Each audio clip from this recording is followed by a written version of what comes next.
Welcome, everyone. Welcome to Something to Wrestle with Bruce Prichard. It has been a big week in the wrestling world, especially in the World Wrestling Entertainment universe. They call it the WWE universe, with WrestleMania taking place. And this week's show, we're going to talk about the entire card. We're going to talk about WrestleMania and pretty much my thoughts and the observations many people made about WrestleMania this past year.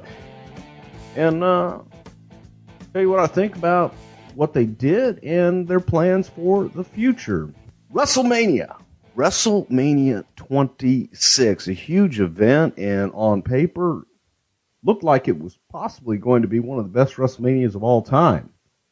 Without doubt, had the main event, the big ticket seller, I would have to say that the single main attraction of the entire event being The Undertaker with his undefeated streak at stake against the main event, the showstopper, the one and only Heartbreak Kid, Shawn Michaels, with Shawn's career on the line. Stipulation being that if Shawn lost, Shawn would retire. We'll get to that a little bit later on. But first, I'd like to just kind of talk about the card overall, the overall presentation of WrestleMania 26. I sat back and I tried to watch it objectively. I tried to just kind of watch it as a fan because I, frankly, was quite excited. I was really looking forward to seeing what the WWE was going to do on their biggest day of the year, the biggest card of the year, Undertaker versus Shawn Michaels. Those guys delivered. The emotion, the passion that was in that match, it came through, and that match truly delivered. Kind of go down the card. I was so compelled and so moved by the event and the emotion I felt from it. Sent off an email to some folks up there at WWE. You knew when they spoke.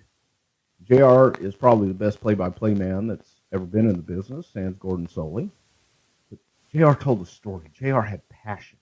But he also had a very distinguishable accent. He had a distinguishable voice. There was no mistaking good old JR was talking to you. You knew it was going to be JR. And then Taz with his New York accent. I can't do New York very well, so I won't even try. Then, of course, Bradshaw with his loud, boisterous Texas accent. You could tell you didn't have to see them to know who was speaking. A story told in play-by-play and in commentary can certainly enhance a match. I'm sorry, I left out Jerry Lawler. Jerry was in there too. From there we go, Triple H and Sheamus. Now again, I'm glad to see Sheamus in a match at WrestleMania. Thought Sheamus did a good job with Triple H. I thought Triple H did a good job in not guzzling and beating the hell out of Sheamus. I think Triple H did his best there they could do to make Sheamus look good, and I think Sheamus did everything within his power to make himself look good. Let's see. Next, we had Rey Mysterio and CM Punk. CM Punk, one of my favorite characters on the shows right now. I love his character, man. I love the straight edge gimmick. It's entertaining. I think he does it well. There's a reason he does it well, because he believes it. And then you got Rey Mysterio. How can you not like Rey? Rey's a tremendous talent. But these guys just went out and didn't have enough time to tell a story. Didn't tell a story. It was kind of a high spot fest. So from there, Vince McMahon, chairman of WWE, against Bret Hart. In Bret Hart's day, nobody could touch Bret. Bret was a great talent. Bret would work so hard, and Bret would continue to work until he got that crowd. Bret would work until he got you. And he got you by telling a story in the ring. And he got you by being emotionally in that match. Vince, on the other hand, is arguably the greatest heel the business has ever seen. And Vince doesn't argue to be the world's greatest worker. On the outside, you have three young people that can actually do physicality and can do things, and Harry Smith and TJ and Natalie, with 60-year-old Hart surrounding the ring who can't do anything. In the ring, you got a 54-year-old Brett who suffered a stroke and hasn't been in the ring since. And Brett really can't do anything. Now you've got Bret Hart in with the chairman while his wife is running for Senate in Connecticut, taking chair shots. Some to the back of the head, to his back, all over his body. And they were brutal chair shots. The only emotion I could really elicit was relief when this thing was finally over. Follow that up with a world title match with Edge and Chris Jericho. Again, I thought the guys had a good match. Jericho defeated Edge. He kept the title. And Edge coming back, I don't think that Edge really needs a title right now. Let him run for a little while. Edge is fresh back from an injury. Now let him get well, let him get his ring rust off and get back in the groove. Cena Batista came out, and I thought they had a pretty good match, really. I love Batista in his new role as a heel. I think Batista's a very believable, mean, nasty heel. And I think it comes across that Dave genuinely doesn't like, he doesn't like the crowd, man. He doesn't like the fans. That's easy for Dave to do because he's really a shy guy deep down, and I think Dave plays that role to perfection.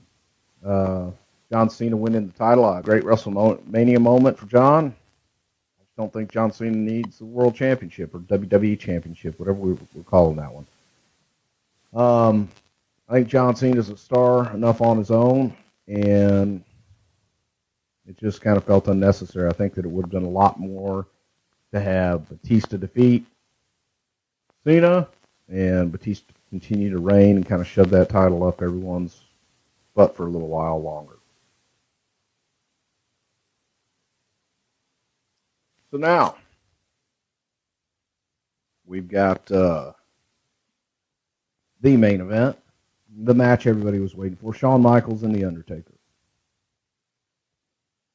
I loved the simplicity of the entrances in a lot of ways, man.